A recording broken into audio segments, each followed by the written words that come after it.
So my school's been out, we just had our 450th anniversary, so it's been there for a while. And so yeah, so it was used as in a scene for Harry Potter.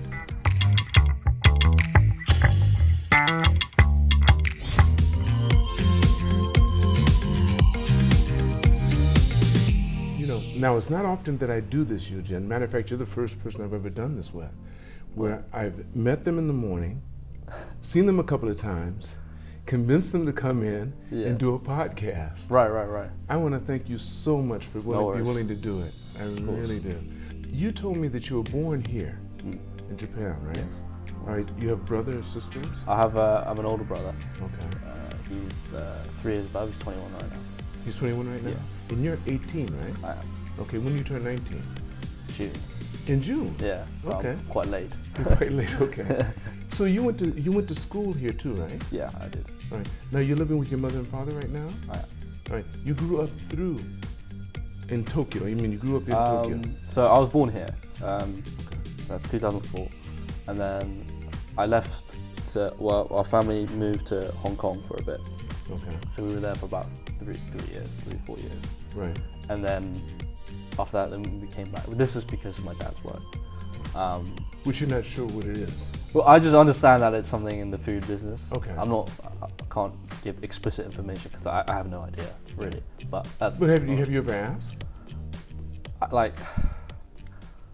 You should after this. Yeah. You don't have to go into that right now. You should ask him after this. Say, Dad, how do you do your business? Maybe he felt it wouldn't be interesting to you. Yeah. All I know is that he does a lot of, like, he looks at organic foods. I know he travels a lot. He just came back from Mexico the other day. That's wonderful. So yeah, so he goes through Southeast Asia and South America because that's where a lot of foods are grown, and I think he buys a lot from there. I would assume so, at least. Sounds like he's probably going to be upset with you when he sees this and says, I might be "You don't know what I do. Yeah. You don't know what I do." He's going to tell you this is what I do. Exactly. What about your mother? Is she working? So my mother was in finance until she had to raise us. So she worked in London for quite a while, for a few years, and she worked here as well. But then after she had my older brother, she just took care of us. She just said, "Take it." Did she take good care of you? She very much did. All right, there you go. You should look in the thing and tell your mom. He said you're fantastic, and you hear that from your son. I know it's true. Listen, when you were growing up here, did you go to school, Japanese school, or did you go to? I went to a Japanese school for just not for long. This was only when I was 4, so this is right when I came back from Hong Kong. I was in a Japanese school. Do you remember that time? Vaguely. Okay. And then I went to this pre-kindergarten school called Yoyogi International School for a year, and then from there on I went to Nishimachi. And you stayed in Nishimachi for how long?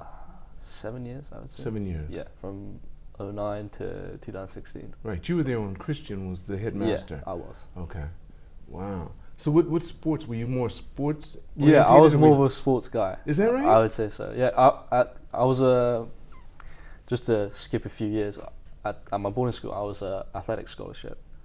Wait, you got into your boarding school on an athletic scholarship? Oh no, I got given it. What do you mean you got given it? Explain this to me. Okay, so my sport was fencing. But did you do that while you were here? I did that while I was here. Well, then you were part of when it got started. Then you know,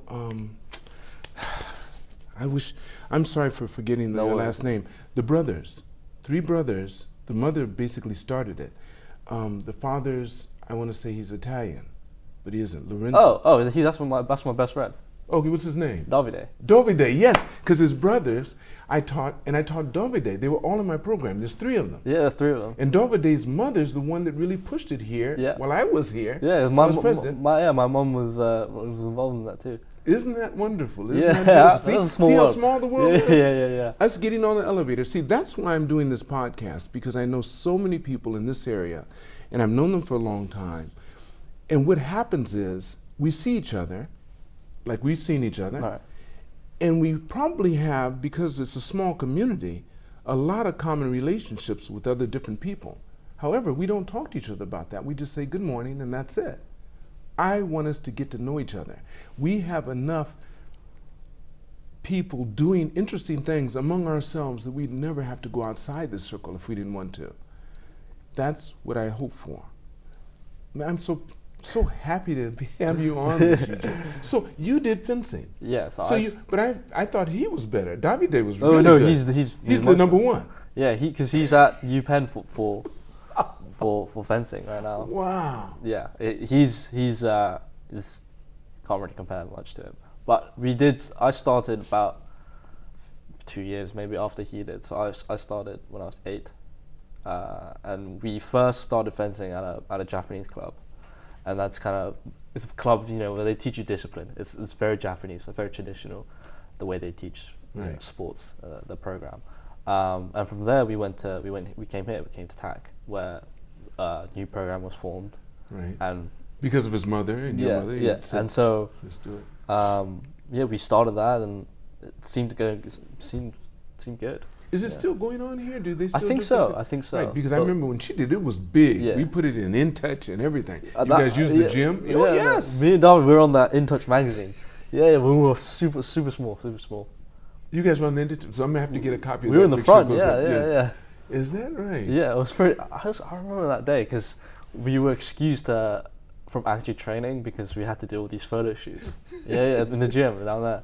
Yeah, that was a good day. You guys had those mats out there and stuff that were sensitive, so it could tell when you touched because you guys are wired up and everything. It's very technical. Right. When I didn't know, most people wouldn't know that, and that's the one way they can tell if you actually touched or not. Yeah, and then there's all these rules to determine who got the point and whatnot. Is that right? Yeah. Okay. It gets complicated. Not something I fully understand myself. Right. But yeah, it's very technical. So do you still do fencing? I do. So, so I've been fencing since I was 8, and then when I went to the UK, I assumed that they were going to be very good with high standards, but actually, not. I mean, they're good. Don't get me wrong. It's just that the standards wasn't as high as it was in Japan, so I found it a little easier. So what happened? So I pretty much just beat everyone. Yeah, it was not as hard of a competition, and so first tournaments I've had there. I think I came like 3rd in my first one. And I assumed that it would be much harder than that, but I guess some of them didn't put much of a fight as I thought they would. Is age? Yeah, there's age brackets. Yeah. Okay, what are the age brackets? So in that tournament that I've just mentioned, that's a little different. That becomes under 14 and then under 17 and then I think seniors from there. Okay.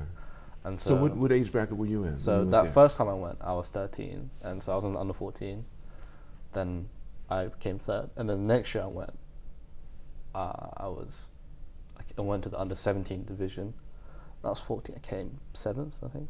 7th. And this is I'd say one of the most either biggest or one of the most significant tournaments in the UK for people our age. So I did well in that, and then because of my successes in individual tournaments as well as team.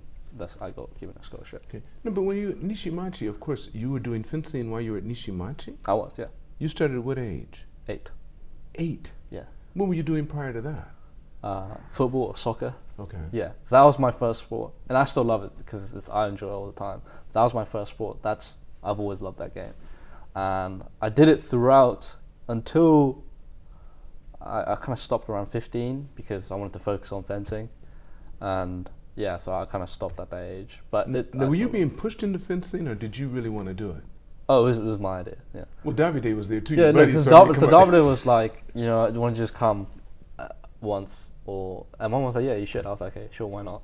I went, and then I was like, oh, I actually quite like it, and then so I started going, and obviously, don't get me wrong, I've had doubts like, oh, am I going to keep going with this? But in reality, I don't want to stop actually, because it's been there for so long. Why would I stop now?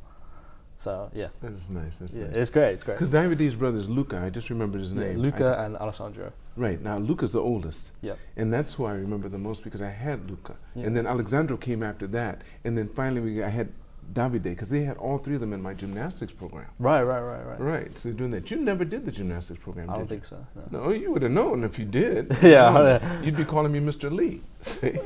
But That's what it'd be. yeah, Luke, they're doing both well, very well. So you still can't stay in contact with them? Well, because I go to the house quite often, because David is one of my best friends. So, and they say that they're doing well. I know Luca is now in London, and he has a job there, and Alessandro is in New York. So did Luca go to boarding school as well? They both did. David just didn't, because David had to do fencing here, because he had that, I guess, probably took priority. But for Luca and Alessandro, I think they went to boarding school from, I'd say, similar age, and then they went to university or college after that. Oh, that's beautiful. That is so beautiful. So you say, so you did fencing, you continued with that, but there was something else. There's another sport that you were in that you were actually well known. You were a phenomenon, especially in that. And what's that called? So that was called sports stacking or speed stacking, Right. and that was introduced at Nishimachi by a PE teacher. Mr. Tan. It wasn't Mr. Tan. It was Mr. Fernando. Mr. Fernando. I don't remember him. He was there for a short while. Yes, I do remember But him. he was good. He was a very good guy. He was good at bloke. soccer too. Yeah, he was. Okay, Exactly. I remember Yeah, him. yeah. Am I right? So Yes. he showcased it to us. I remember in an assembly, and then we were like, "Oh, right, that looks pretty cool." So my brother and I, we picked it up, and out of the people that did pick it up in the school, we became really good, and we just kept doing it, and we started going tournaments, and then we just kept winning. We kept winning. Like, What do you think? What was your technique that you think made it so that you would win? And you know, other people, if they did it, it would make them better. it's just because we did it so often. Like, Is that right? Yeah, we just at home we always did it. It's just practice. Is that all it is?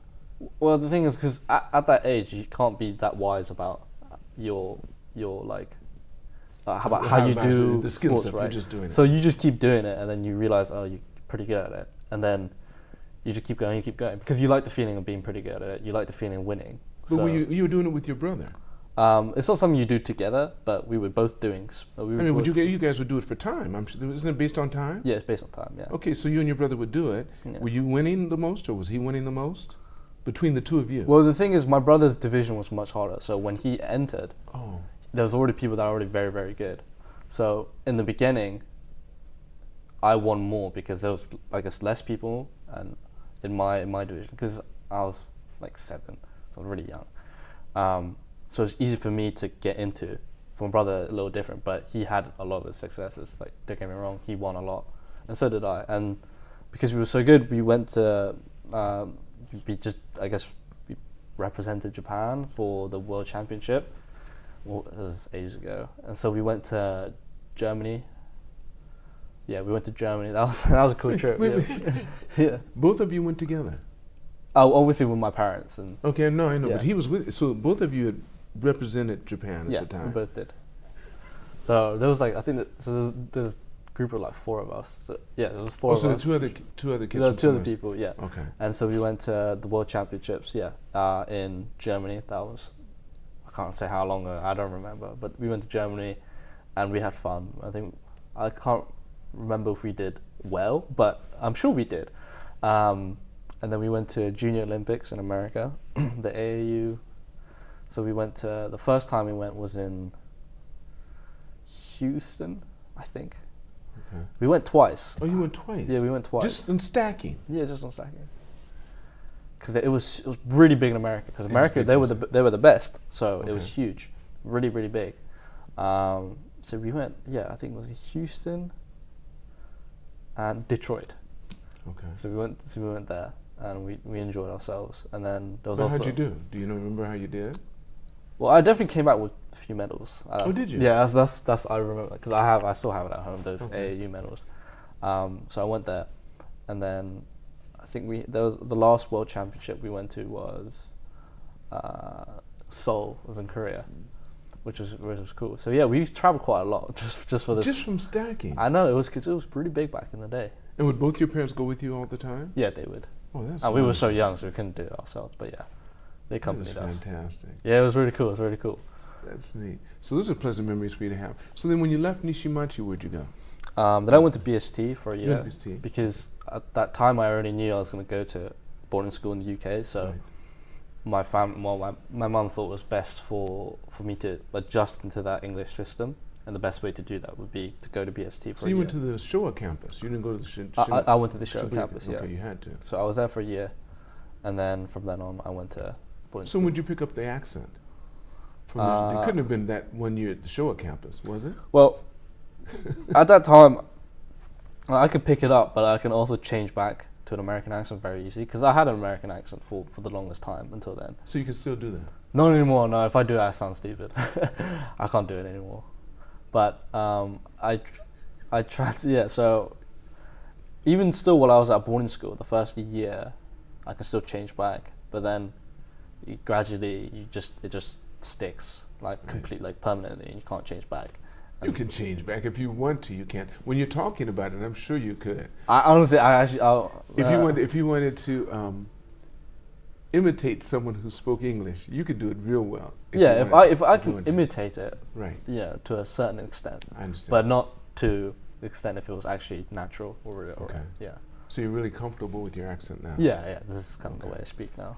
Will you have videos of yourself when you were younger, speaking in a different way? I'm sure I do.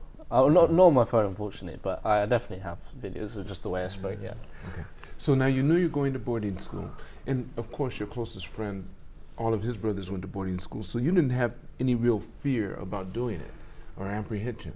No, not really. No. And not really. And your brother had already left a couple of years before you. Yeah. So my brother went to, I think when I was 5th grade, so 2015. So he went. No. So he went 2014. He went 2014, and. Well, he said he had a lot of fun. He made a lot of friends. I was like, okay, cool. I'll join you. You couldn't wait. Did you actually join him when you went there? You went to the same boarding school? Yeah, we went to the same boarding school, same house. Oh, same house. Yeah. So that's the way they do it in most boarding schools in the UK. Usually they keep the family. With the sibling, yeah. So I was in the same house with my brother, and you can it's pretty interesting to see your brother in that environment.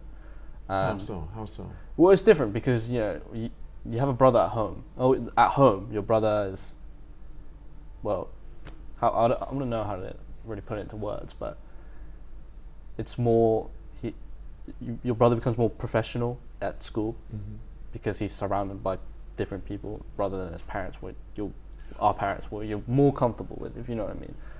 And because he's around teachers and whatnot, and we have all school uniform, so everyone has to be proper, right?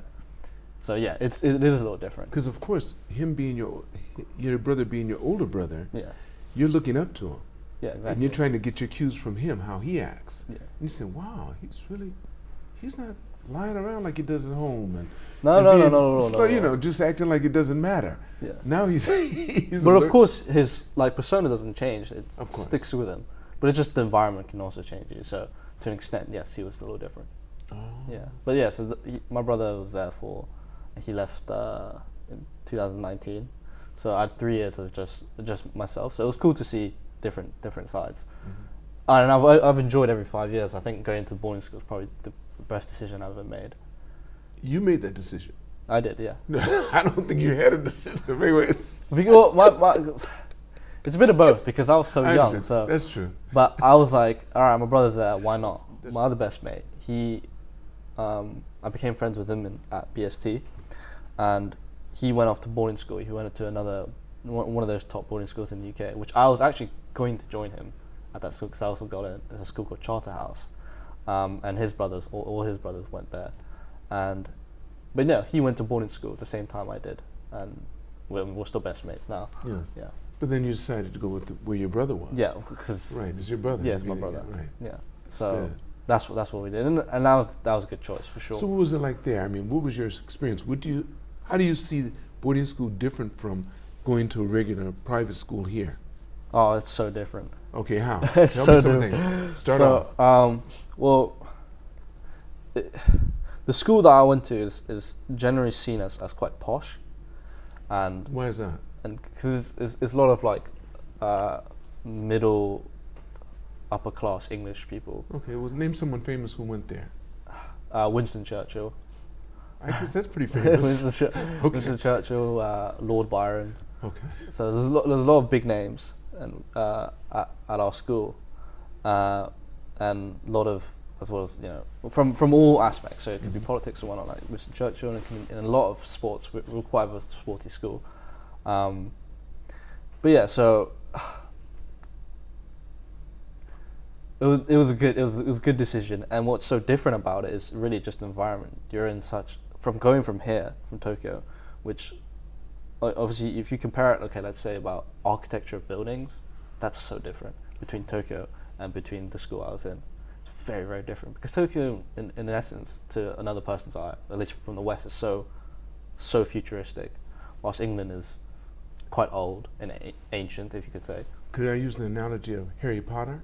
You see, that's a lot of people. A lot of people used to say that. Is it? Like, it wasn't Harry Potter, actually. What? Yeah, my school wasn't used for Harry Potter. That's the school. It was one of them. Yeah. So the architecture, okay.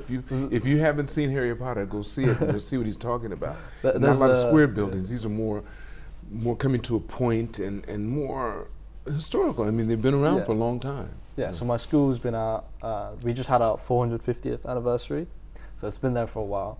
And so so it was used as in a scene for Harry Potter, and a lot of people that do come and visit, they do say, "Oh wow, it's like Harry Potter." Because in fact, there was an NFL team that came to our school because they wanted to use our training grounds, and when they got interviewed, they were like, "Yeah, it's all Harry Potter." Because I understand, because it's that sort of building that you see in Harry Potter. But yeah, it's interesting. But yeah, so another very different factor is definitely the people. The people is also very different. How? It's different. I don't know. That's hard to put in words. I'd say the only best way to put it is, England and Japan are two different environments, and therefore they're raised differently. And because you're raised differently, you end up being you can't be all that similar. You become a lot different. I'm not saying that's bad at all. I'm saying that's good, but the people I'm friends with here and I'm friends with over there are different people. Yeah, I'm still friends with them, but they are. I don't know. It's quite hard to explain. I'm sorry, but that's okay. Yeah. But in terms of just environment as well, it's very different, because it's just open space, and we had a lot of space. We were in London. We were a boarding school in London, just a little bit outside the central bit of London. But we had a lot of space, and it's so different to when you're in a school like Nishimachi or BST. I wouldn't call it confined, because obviously we're in a city, but at a school over there, when you have so much space, you can run around and do whatever you want. It was like, wow, it's different. The way you think changes completely. Yeah, it's very different, and I'm very glad, because obviously there I've made friends for life, as well as many connections that can be proven valuable to me in the future. You're only 18 years old. I shouldn't say only. You're 18 years old, so you've had a decade, almost 2 decades on this planet. I don't count the first 5 years. Right. Yeah. Of course. So, which do you feel most comfortable in, or do you feel the same in both? And, well, I would say if I'm here, I'm more comfortable in this environment. It's something I've grown up in it, been raised up in it, so I know what's going on. And in terms of safety, it's safer here. So is it? Yeah, I'd say so. What's some of the things that would not make it safe there? London is quite notorious for knife crimes, so it can become dangerous, and there's a lot of like gang-related stuff going on in London, especially where our school is. Our school itself is very, very nice, but then if you just kind of step outside of it, it's a little bit sketchy. But yeah, so London is dangerous. There's people that you can tell you don't really want to like talk to or insult or anything. But Japan, you don't see that as much. So I'm more comfortable here, and I'm more comfortable being laid out at night here, whilst it feels in London. But yeah, so I would say I'm comfortable here. But I'm okay being in London. I don't really think of it as much. Yeah, exactly. So you have your schooling's finished now? Yeah. So when did you graduate? I graduated in this past July. Okay. Congratulations. Thank you very much. And what subjects were you taking that you so the UK system is very, very different to the US system. I understand US you have APs and whatnot. UK, there's this thing called A-levels, which is your standardized test, and it is very, very difficult. And because it's very difficult, you can do 3 subjects only. just only 3 subjects. And in these subjects, you go very much into depth. And the subjects that I did was economics, I did Mandarin, and I did Theology and Philosophy, which is like religious studies, but not just religion, included philosophy, included ethics, which was my favorite subject. It was? Yeah, it was my favorite Why subject. is that? Why is that? Because, well, I quite like abstract, and I quite like ambiguity and vagueness. I can argue both sides that why I don't like it, because a lot of the times the essays that I write for my exams, you're writing for and against for something that doesn't even exist. But that's the fun of it. There's no right or there's no wrong. You just have to argue your points. As well as learning that subject is not only just good for knowledge, it's good for myself in terms of being able to establish your own moral codes or your ethical codes, something that you should live by. And you're able to pull out different things from different areas in the subjects that I've learned, and you kind of like stick it into your head, and you're able to kind of be a better person yourself because of this study, and that's what I've enjoyed the most. Let me ask you this: who would you think was an influencer in trying to get you? Was it your professor to get you involved in that? Well, originally, so my brother also took the same subject. Okay. And I wouldn't say he was an influencer, I just know he did it. And then when he said, why don't you do it for A-level, I was like, I don't know, because it was back then, and I was like, I'm not that keen on it. And I don't know what it was, but I think an introduction, influence from my professor as well. Mm-hmm. As well as... Was it the same professor your brother had? Yeah, actually it was. Yeah, he was. I'm just going to go out on a limb here and say that probably was the main reason why you liked it, because it's how it's presented to you. Yeah. And what kind of interest did he have in it when he's telling you? Because you can have the most exciting subject in the world introduced to you by the most boring person in the world, and you won't like it. Exactly. And you can have the most mundane subject in the world introduced to you by the most exciting person in the world, and you will think it's the best thing that ever happened. Exactly. It's the teacher.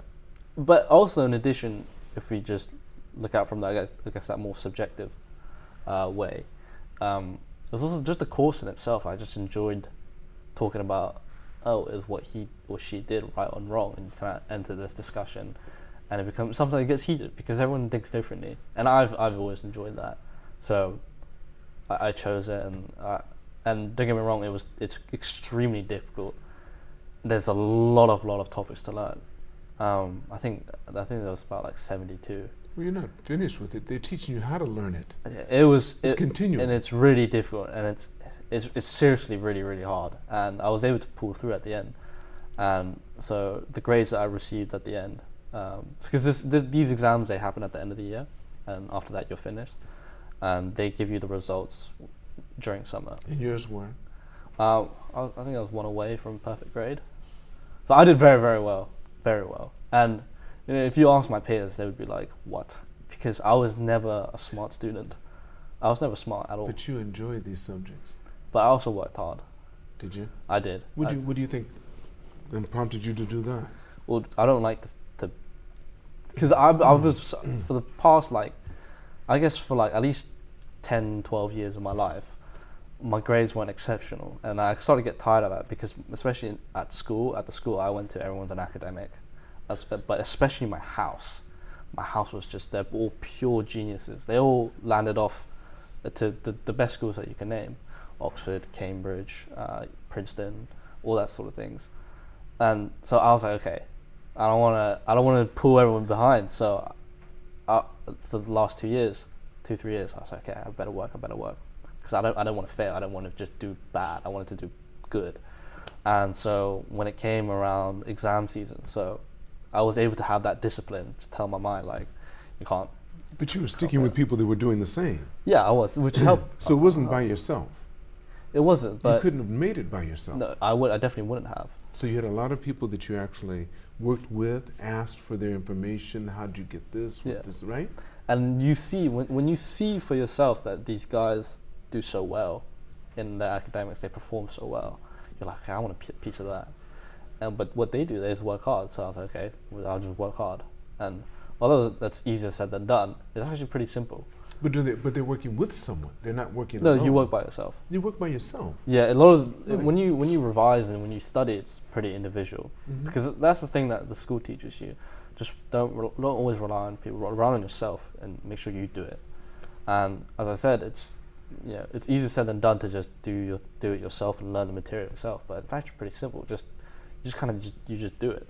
Okay. You just say, all right, I've had my fun. Let's just get down to work and do it. But in order to know that it actually works, just like in fencing, Right. you can practice with your shadow all night and all day. Yeah. But until you get with another person, you won't know if you've gotten the skills. Exactly. So you study by yourself. The point I'm trying to make is Yeah, that you study by yourself, but unless you talk with your classmates, so they've got your housemates. Of course, you talk won't and know. you discuss. That's Okay, correct right. for sure. But I would say a lot of it was repetition, knowing the material off by heart, because there's some times where understanding is not enough. You want to memorize it because there are keywords that you need to remember, and especially for things like TP that's so difficult to understand it because it's so abstract. It wasn't. I would say only like 30% of it was I actually understood. The rest of it was memory. I just had to remember it. So I made flashcards, I made notes, and I just remembered everything on it, and I was able to put it down on my paper. That's just how I did it. Wow. Yeah, that's the way. I think that's what they taught me, just how to use your memory. Yeah. That's right. Most of it's just memorization. I've heard before, it isn't so much about your IQ, it's how well you can recall information that you've put in. Yeah, so that's Especially when you're being tested. yeah, that's the And way. there's then. another thing, EQ and IQ are two different things. Right. You can have all of what they consider to be IQ, depends on who sets up the test, Right. that you can ask for, and still have a very low EQ Right. and crap out. Because nobody wants to deal with you. Yeah. So exactly. So that's Did you the see way. any of that? Did you see any of that where the guys were really good at memorizing, but as soon as you did something, they'd start crying. You know what I mean? They'd go Right. into a tantrum. I wouldn't say that there was many people that had like tantrums when they couldn't do something, but they would get stressed. That's for sure. When they can't do something, How would they show it? they kind of just, if it's in the house, they kind of just like, you can tell that they're a little bit darker, and there's like a cloud over them, can feel and they're kind of just like in their room trying to do it themselves, and you kind of leave them to it, and they always come around. But Did you ever have any of those points? well, it's just like I just don't want to do this. Oh yeah, I've had many of those for sure, because especially TP. That's the thing though, because all my subjects were humanities based. You have a different type of stress compared to things that you do for like maths and physics that do have absolute there's right and wrong. So I did have stress because sometimes the way they explain these concepts are so difficult to understand. The words are so difficult to understand. You don't even know what they're trying to say, and that's just like, okay, if you're trying to, this is really the best way you can explain it, and then from there, you have to do your own research, and that's also a pain because you have to find yourself when the book could have told you, but they didn't. Right. Yeah. Now theology again is Theology and Philosophy. okay. Theology and philosophy. So there were three sub-subjects within TP, which was Christianity, philosophy, and ethics. And yeah, we had 3 exams, and you get tested. They only dealt with Christianity. No, there's three exams. Okay, Christianity, Yeah, philosophy, philosophy, and ethics. and ethics. Yeah,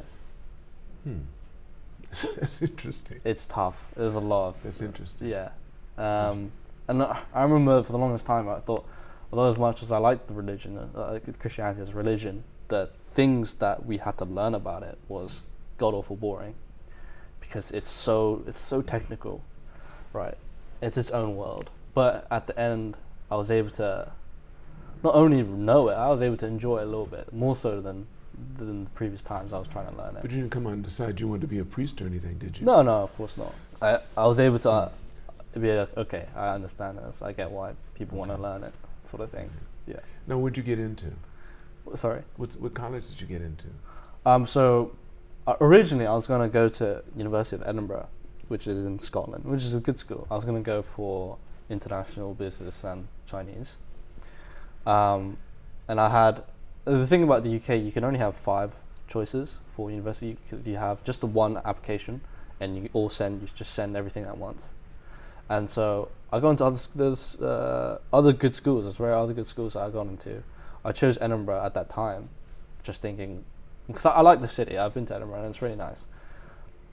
But then over the summer, my brother came back, was like, "Are you sure you want to do this? Are you sure you want to go to Edinburgh?" Because I thought I did, but I didn't really think straight. It's more of an impulse thing at the time.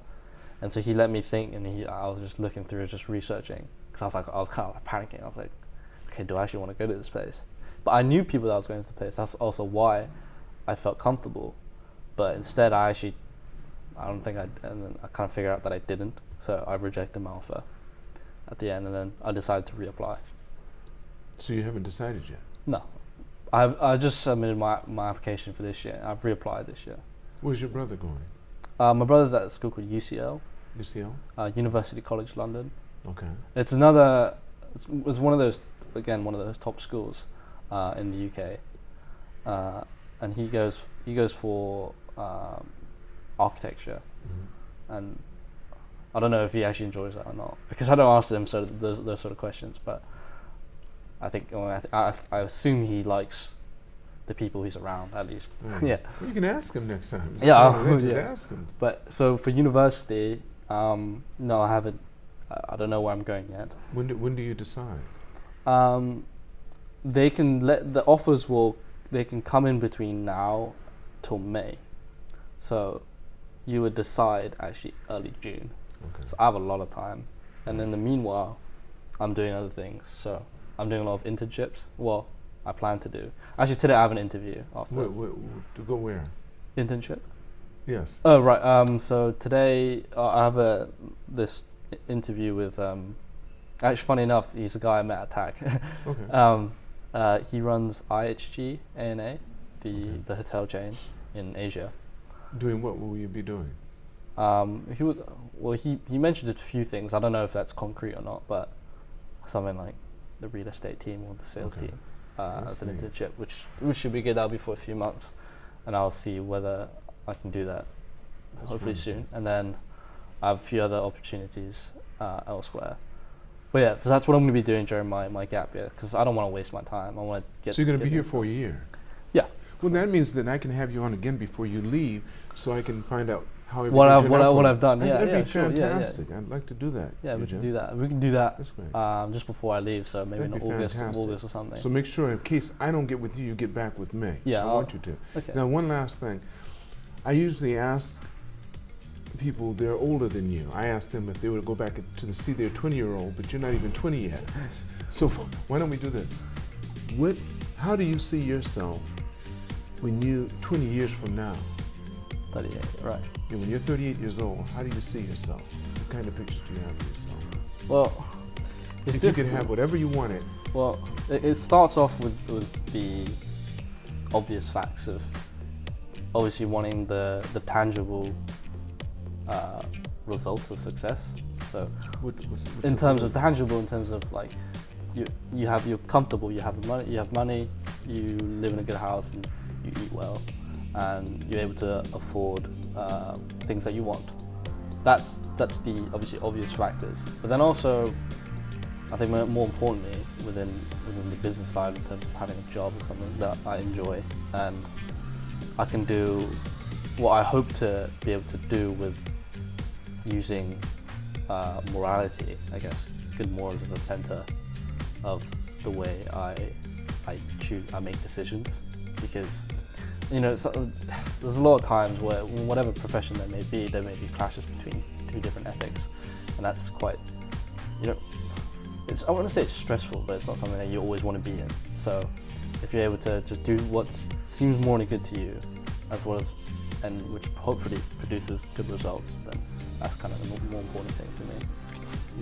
Thank you so much, man. Thank you very much. Great talk. Thank you so much for taking the time to come here. No worries. And for giving me that. But we have so many other subjects we talk about, because you do like cars. I love cars too. Yeah. Not much as my son. I would say a big car guy, a big watch guy. Is that right? Yeah, those two. Oh, good. Well, thank you again. Thank you. No, thank you very much. I want to thank all of you for watching this podcast. Make sure you press like and subscribe. And never forget, it's all on loan, So continue to reach for the stars because you're too blessed to be stressed.